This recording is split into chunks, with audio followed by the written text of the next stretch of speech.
오늘 수요예배 나오신 우리 성도님들을 주님의 이름으로 환영하고 축복합니다. 먼저 설교에 들어가면서 찬양을 한 곡 소개하려고 합니다. 오늘 설교의 제목과 같은 약할 때 강함 되시네, 이 찬양인데요. 우리 가사를 한번 함께 읽어보도록 하겠습니다. 약할 때 강함 되시네, 나의 보배가 되신 주, 주 나의 모든 것, 주 안에 있는 보물을 나는 포기할 수 없네, 주 나의 모든 것. 십자가 죄 사하셨네, 주님의 이름 찬양해, 주 나의 모든 것. 쓰러진 나를 세우고 나의 빈잔을 채우네, 주 나의 모든 것. 보여드린 이 찬양을 제가 처음 알게 된 때는 2001년이었습니다. 그때가 대학 신입생 때였는데요. 찬양 동아리에 들어가서 제가 맨 처음으로 배웠던 찬양이었습니다. 당시에 원래 진학을 목표로 하던 학교를 가지 못하여서 재수를 할지 아니면 합격한 다른 학교를 갈지 고민하고 있는 상황이었습니다. 아버지와 많은 대화를 나누고 나서 하나님께서 그곳에 가는 길을 막고 이곳으로 가는 그러한 인도하심이 있겠지 하면서 한번 가보자 라고 말씀하셔서 합격해둔 학교로 지나가게 되었습니다. 그런데 가고 싶었던 학교는 따로 있었기 때문에 그 학교는 정이 가지도 않고 학기 초에는 마음이 너무나도 무거웠습니다. 그런데다가 교수님들과 함께하는 과 모임을 갔더니 여기저기 술 파티가 벌어져서 정신이 없더라고요. 그래서 입구에서 바로 돌아오고는 했습니다. 어쨌든 제 능력이 부족해서 원하는 학교도 못 갔고 또 여기에 왔더니 과는 적응하기 힘들고 제 마음속에 이 학교에 괜히 왔나라는 그러한 생각이 들었습니다. 또 성격도 막 친근하게 다가가질 못하니까 이 대학이라는 시스템이 저에게는 처음에 너무나도 어렵게 다가왔습니다. 하루는 그렇게 복잡한 마음을 가지고 학교에 갔다가 어떤 용기가 들었는지 신입생 OT 때 제 눈에 띄었던 찬양 동아리를 혼자 찾아가게 되었습니다. 바로 그날 동아리에 가입하고 찬양하는 선배들을 통해서 배운 첫 찬양곡이 바로 아까 함께 읽었던 약할 때 강함 되시네 라는 찬양이었습니다. 저는 빈 강의실에 모여서 이 찬양을 배웠는데요. 당시에는 얼굴도 모르고 처음 만나고 모든 것이 처음인 그 분위기 속에서 선배가 연주하는 통기타 반주에 맞춰서 이 찬양을 배웠는데요. 그 낯선 환경 속에서도 무언가 친근한, 내가 의지할 곳이 있다라는 그러한 마음이 들면서 그 자리가 너무나도 따뜻한 자리가 되는 그러한 경험을 했습니다. 그러면서 이 찬양 가사가 저에게는 너무나도 위로가 되고 힘이 되고, 그래서 이것이 계기가 되어서 졸업할 때까지 동아리를 다녔다라고 할 정도로 학교 생활을 즐겁게 마친 기억이 있습니다. 그래서 이제 그 후로 여전히 이 찬양을 부를 때면 항상 그때 빈 강의실에 모여서 찬양하는 그 느낌이 생각나고는 합니다. 우리가 이처럼 심적으로 약해지고 또는 어려운 일이 생겨서 두려움이 가득한 시기에 우리 인간들은 무언가를 의지하고 싶어 합니다. 성도 여러분, 하나님의 사람들은 어떤 사람들입니까? 물론 이것에 대해서 아주 다양하게 정의를 내릴 수 있을 것입니다. 저는 오늘 한번 이렇게 내려보겠습니다. 하나님을 의지할 만큼 충분히 약한 사람들이다. 정말 그 사람의 마음의 여백 속에 하나님께서 풍성히 임재하실 만큼 부족한 사람들이다. 그들이 바로 하나님의 사람들이다라고 정의를 해보고자 합니다. 약하고 부족하지만 하나님의 사람들은 그 약함에 그냥 머물러 있지 않습니다. 그 부족함에 주저앉지 않습니다. 자신의 약함과 부족함을 인식하는 그 일련의 과정들을 통해서 하나님을 의지하게 되고 또 하나님을 붙들게 됩니다. 바로 이것이 오늘 우리 믿는 자들의 강함입니다. 즉 우리 믿는 자들의 강함은 약할 때 주어지는 것입니다. 세상 사람들은 약함을 가리켜서 핸디캡이라고도 말합니다. 그러나 하나님의 사람들에게는 이 핸디캡이 도리어서 강하고 탁월함의 비결이 되기도 합니다. 그래서 때로는 하나님께서 우리로 하여금 비우게 하시는 것들이 있습니다. 그때는 바로 우리를 채우도록 하기 위한 때입니다. 그 영혼이 뭔가 목마르고 그 삶이 곤고해야만 그 텅 빈 영혼 속에 하나님을 채울 여백이 생기게 됩니다. 우리 안에 모든 것이 채워져 있다면 하나님을 채울 공간이 없습니다. 때로는 우리에게 물질의 어려움이 있습니다. 우리는 그 어려움을 통해서 하나님을 더 채울 수 있습니다. 우리에게 육체의 약함이 있습니다. 우리는 그 육체의 약함을 통하여서 하나님께 엎드리기 시작합니다. 환경의 열악함이 있습니다. 그러나 그 환경의 열악함은 우리가 주님께 무릎을 꿇는 현장이 됩니다.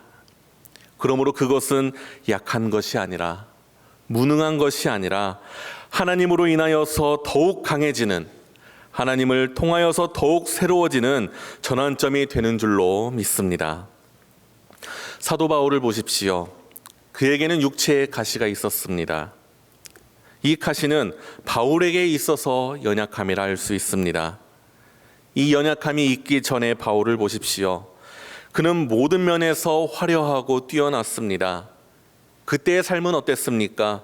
결코 예수님 앞에 나와 무릎 꿇는 자가 아니었습니다. 예수님을 대적하고 예수님을 믿는 자들을 핍박했던 사람입니다. 그의 높은 학식 그리고 그의 야망은 십자가를 대적하는 것으로 작용하였습니다. 그런데 바울이 예수님을 받아들이고 난 다음에 변화된 삶은 어떠했나요? 자신의 약함을 계속 발견하기 시작합니다.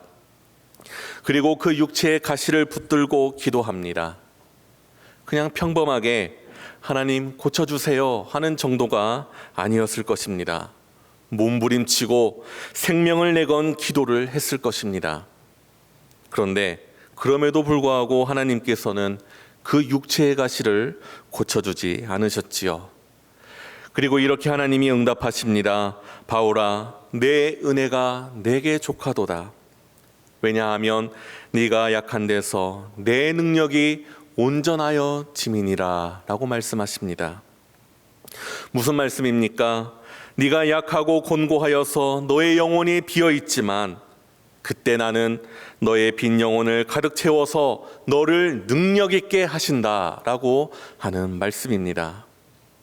우리 안에는 하나님으로 채움받을 공간이 있습니다.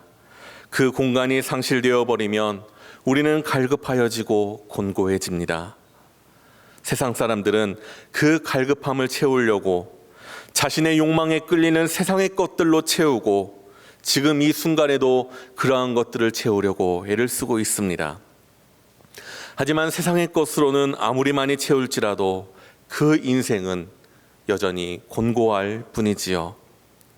성도 여러분, 우리들은 세상 사람들과는 다르게 살아가야 한다 합니다. 약함을 통해서, 실패를 통하여서 좌절과 절망의 자리에 가지 마시고 텅 빈 우리의 마음 속에 하나님을 채우시기를 바랍니다. 그러면 그 인생은 더 이상 곤고한 인생이 아닙니다. 하나님으로 채워지면 더 이상 무능하고 약한 인생이 아닙니다. 성경을 보면 하나님께서는 탁월한 자들만 사용하신 것이 아님을 알 수 있지요. 연약하고 부족한 자들도 들어서 사용하셨습니다. 우리가 300용사로 미디안을 물리친 용사 기드온을 알고 있습니다. 이 사람이 처음 부름받을 때 어떤 일이 있었습니까? 그의 삶은 이랬습니다. 미디안이 이스라엘을 짓밟고 있던 그 시대였지요. 미디안 사람들은 이스라엘 백성들이 곡식을 타작하는 것을 보기만 하면 다 뺏어갔습니다. 그래서 기드온은 숨어서 혼자 포도주 틀에다가 타작을 하는 그러한 연약한 삶을 살아가는 평범한 인간이었습니다. 그러한 그에게 주의 사자가 찾아왔습니다. 그리고는 이렇게 말씀합니다. 사사기 6장 12절에 보면 여호와의 사자가 기드온에게 나타나 이르되 큰 용사여 여호와께서 너와 함께 계시도다 라면서 하나님께서 선언을 하십니다.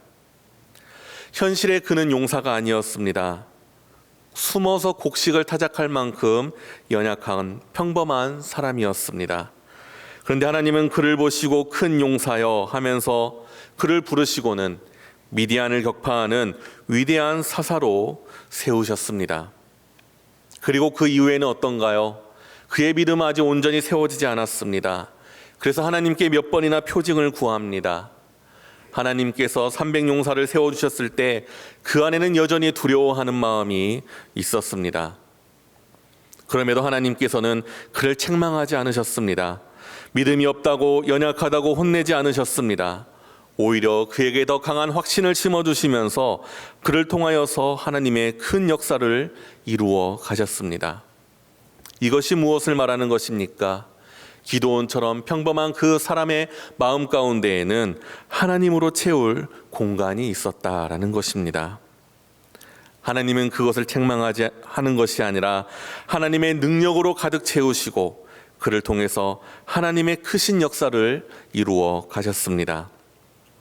성도 여러분, 혹시 내 자신이 연약하다고 낙심하고 계십니까? 혹시 잘 나가는 사람들보다 그들에 비해서 나는 초라하다고 생각하십니까? 그렇다면 이제 한번 바꾸어서 생각해 보시기를 바랍니다. 나는 비록 부족하고 연약하지만 내 안에는 그만큼 하나님께서 들어오실 공간이 많다라고 생각해 보시길 바랍니다. 이렇게 생각하는 바로 이 순간이 하나님이 우리들을 가득 채우실 때인 줄로 믿습니다. 오늘 우리가 읽은 본문에서도 이와 같은 사실을 확인할 수 있습니다. 오늘 본문 말씀 1절과 2절을 1절은 제가, 2절은 우리 성도님들께서 읽어주시기 바랍니다. 여호와의 종 모세가 죽은 후에 여호와께서 모세의 수종자 눈의 아들 여호수아에게 말씀하여 이르시되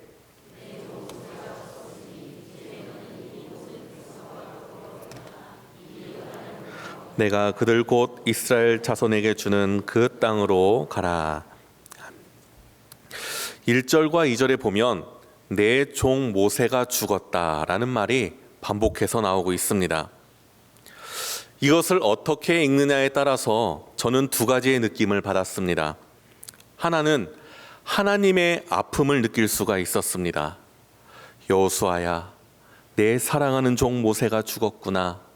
그러니 이제 너의 차례다. 그러면서 하나님께서 여호수아에게 기대감을 갖는 느낌이 있습니다.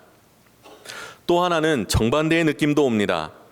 여호수아야, 이제 모세가 죽었으니 네가 내 백성을 인도할 차례다 하는 느낌입니다. 저는 오늘 본문이 후자의 느낌처럼 들립니다. 이제는 네가 앞으로 나아갈 차례다라고 하는 것입니다. 여호수아에게 있어서 모세는 어떤 사람입니까? 모세는 굉장히 탁월한 자였습니다. 여호수아 자신과는 비교할 수 없을 뿐더러 바라보기조차 어려운 상대였습니다. 모세는 이집트의 왕자였지요. 이집트 왕궁에서 40년 동안을 최고의 교육을 받으면서 자란 사람이었습니다. 이집트의 모든 문화와 역사, 이러한 모든 것에 통달한 그러한 사람이었습니다. 뿐만 아니라 40년 동안 미디안 광야 생활을 통하여서 광야에 대해서도 어느 정도 삶을 터득한 자였습니다. 백성을 이끌어가는 강력한 리더십이 있는 자였습니다. 그만큼 지식도 있는 사람이었습니다. 너무나도 탁월한 자였습니다.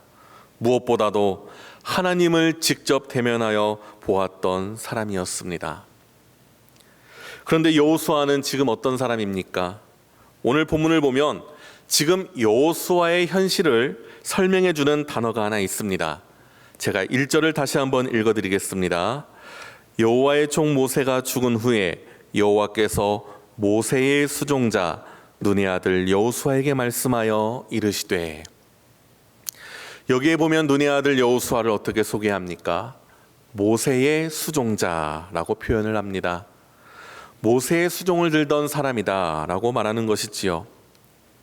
지금 모세가 죽은 후인데도 모세의 수종자라고 말을 하고 있습니다. 그만큼 여호수아는 항상 모세 뒤에 나오는 사람, 모세의 그림자에 감춰져 있는 사람이었습니다. 지금 새롭게 지도자로 부름받고 있는 그 자리에서도 여전히 여호수아는 모세를 섬기던 사람으로 평가되고 있습니다. 그럼 여호수아는 어떤 자였습니까? 히브리 노예 출신입니다. 벽돌을 굽던 자였습니다. 이에게 무슨 배움이 있고 어떠한 학문이 있고 또 어떠한 철학이 있었겠습니까? 그냥 노예의 삶을 살아왔던 자였습니다. 그렇지만 여호수아는 모세를 통하여서 하나님을 경험했던 자이지요. 모세를 통하여서 하나님이 얼마나 크신지를 경험하였습니다. 하나님께서는 반드시 순종하는 사람을 통하여서 역사하신다는 것을 그의 삶을 통해서 하나하나 체득하였습니다. 즉 오랫동안 모세를 섬기면서 간접적인 체험이었지만 분명한 체험을 하였습니다. 우리 옛 속담에도 서당께 3년이면 풍어를 읊는다라고 하지요. 간접으로 경험하는 것도 오늘 여호수아에게는 큰 경험이 되었습니다. 이처럼 간접적으로나마 모세를 통하여서 하나님을 지금까지 경험해 온 사람이었습니다. 비록 초라한 출신이었지만 그 속에는 새로운 잠재력 또 새로운 가능성들이 내재되어 있었습니다. 이처럼 여호수아도 곁에서 간접적으로나마 보고 배워온 자인데 오늘 성경은 무엇을 강조합니까? 그래도 지금 새로운 지도자로 처음 세우는 때이니까 그래도 모세를 통하여서 하나님을 경험한 자 이렇게 소개하면 뭔가 여호수아를 높일 수도 있었을 텐데 모세의 수종자라는 말로 여호수아의 현실을 오늘 우리에게 보이고 있습니다.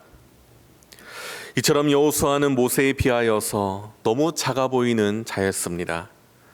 그러니까 성경은 은연중에 그의 작음, 그의 약함을 우리에게 보여주고 있는 것입니다. 그러면 성경은 왜 이렇게 표현하였을까요?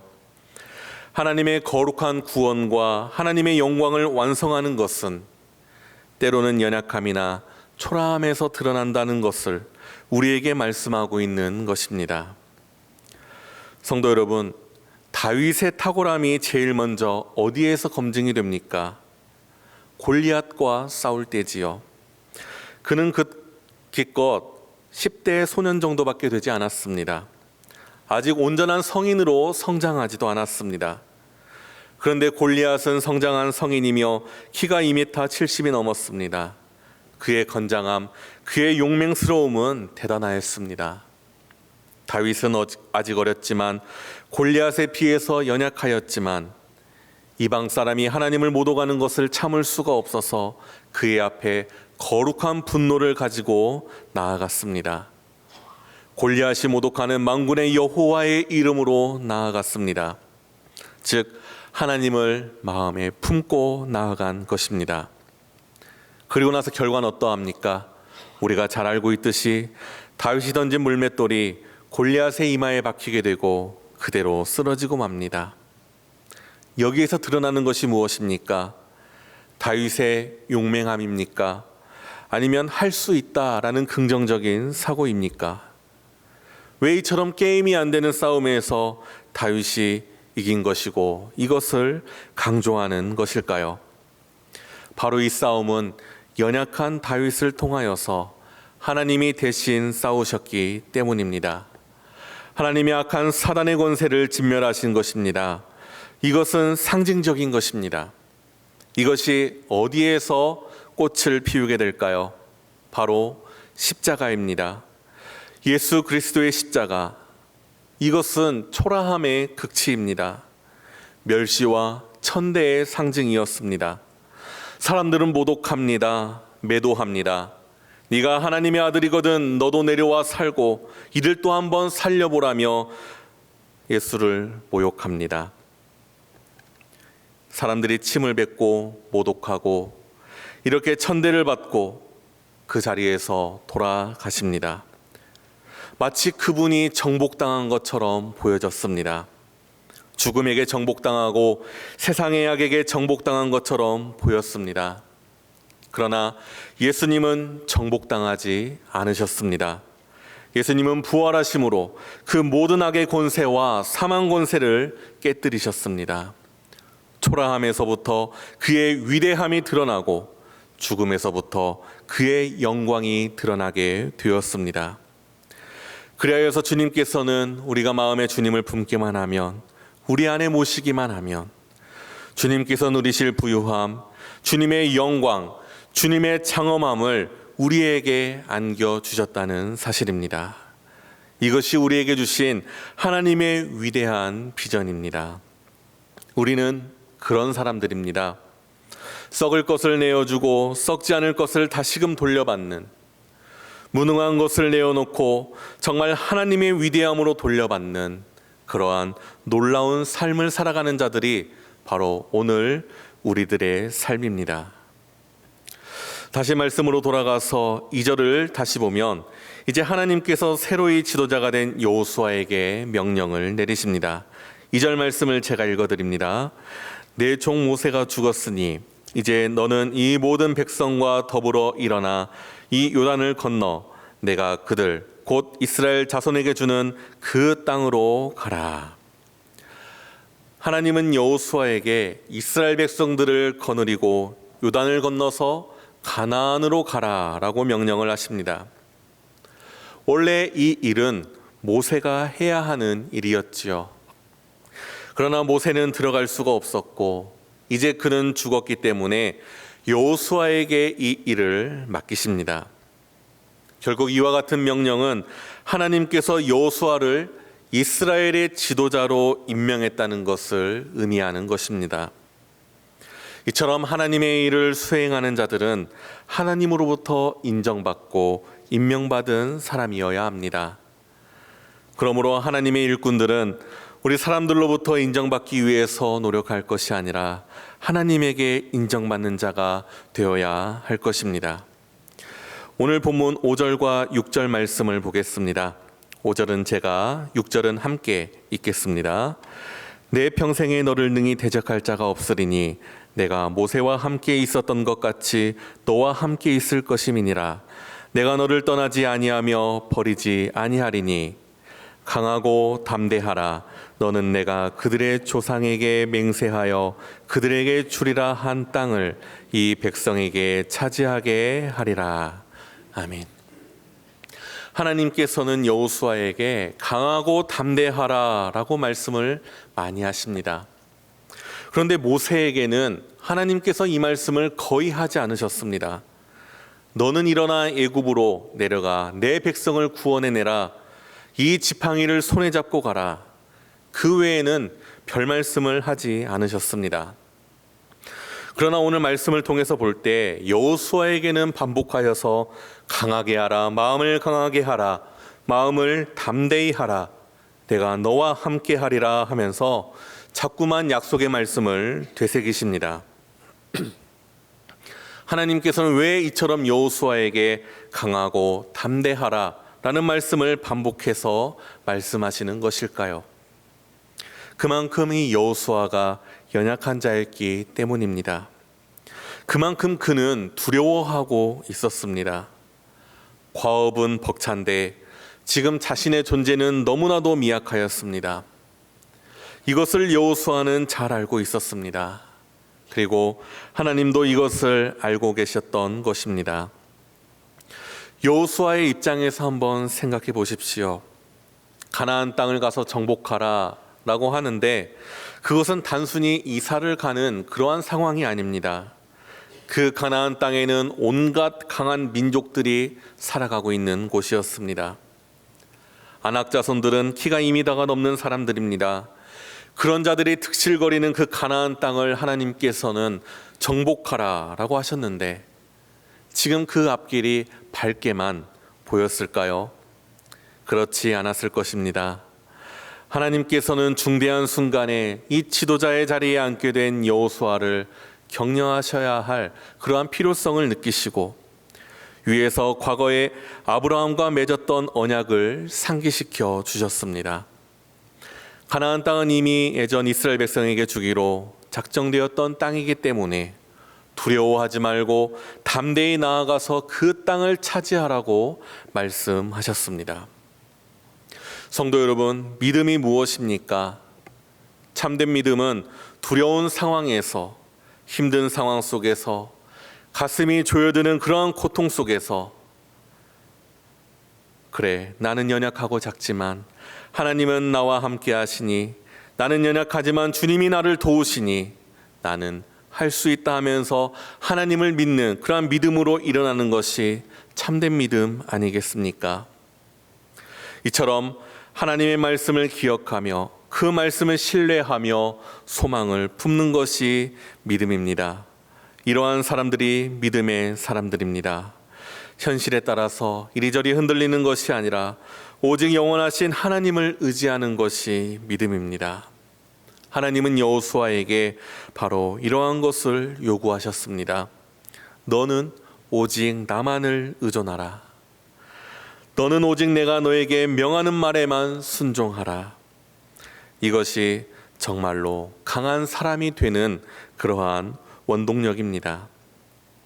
이처럼 하나님의 언약은 위기에 처해 있는 하나님의 백성들에게 위로와 소망을 더해 줍니다. 이렇게 하나님이 여호수아에게 위로와 소망이 되어 주셨으니 이제 여호수아가 해야 할 그러한 일이 있었습니다. 오늘 7절의 여호수아는 이제 모세가 명령한 대로 율법을 다 지켜 행해야 했고 우러나 좌로나 치우치지 말아야 했습니다. 그리고 8절에 말씀하는 대로 날마다 율법을 주야로 묵상하는 것이었습니다. 하나님이 우리에게 위로와 소망이 되어주심을 믿으십니까? 주님이 내 안에 계심으로 약할 때 강함되게 하심을 믿으십니까? 그렇다면 우리도 하나님의 말씀을 주야로 묵상함으로써 말씀대로 살아가기에 힘써야 할 것입니다. 성도 여러분, 우리는 여호수아와 같은 사람들입니다. 기드온과도 같습니다. 바울과도 같습니다. 우리는 연약합니다. 하지만 하나님이 모세를 역사의 뒤로 보내고 여호수아를 무대에 세우셨던 것처럼 이제는 우리들을 역사의 무대 위에 세우셨습니다. 그리고 우리에게 말씀하십니다. 두렵고 힘든 상황이지만 너는 약함 속에서 오히려 나를 품에 가득히 채우라. 무능함 가운데 오히려 나를 품으라. 부족함 가운데 너의 빈 공간에 나를 채우라. 그리고 철저하게 나의 말씀 앞에 무릎을 꿇어라 라고 말씀합니다. 육체의 가시를 놓고 기도하던 바울이 하나님께 응답을 듣고 이렇게 고백하는 말씀이 있습니다. 그 본문을 같이 읽어보고 오늘 말씀을 마치겠습니다. 고린도후서 12장 9절로 10절까지의 말씀인데요. 9절은 제가, 10절은 함께 읽도록 하겠습니다. 나에게 이르시기를 내 은혜가 내게 족하도다. 이는 내 능력이 약한 데서 온전하여짐이라 하신지라. 그러므로 도리어 크게 기뻐함으로 나의 여러 약한 것들에 대하여 자랑하리니 이는 그리스도의 능력이 내게 머물게 하려 함이라. 그러므로 내가 그리스도를 위하여 약한 것들과 능욕과 궁핍과 박해와 곤고를 기뻐하노니 이는 내가 약한 그때의 강함이라. 아멘. 성도 여러분, 이 시간 여러분들의 삶 속에서 하나님을 품으시기를 바랍니다. 우리의 연약하고 부족함 속에 하나님을 가득 채우시기를 바랍니다. 우리가 약할 때 강함 되시는 하나님께서 우리의 연약함과 부족함을 통하여서 하나님의 영광을 크게 드러내실 것입니다. 이렇게 쓰임받는 우리 동산교회 모든 성도님들이 되시기를 주님의 이름으로 소망합니다.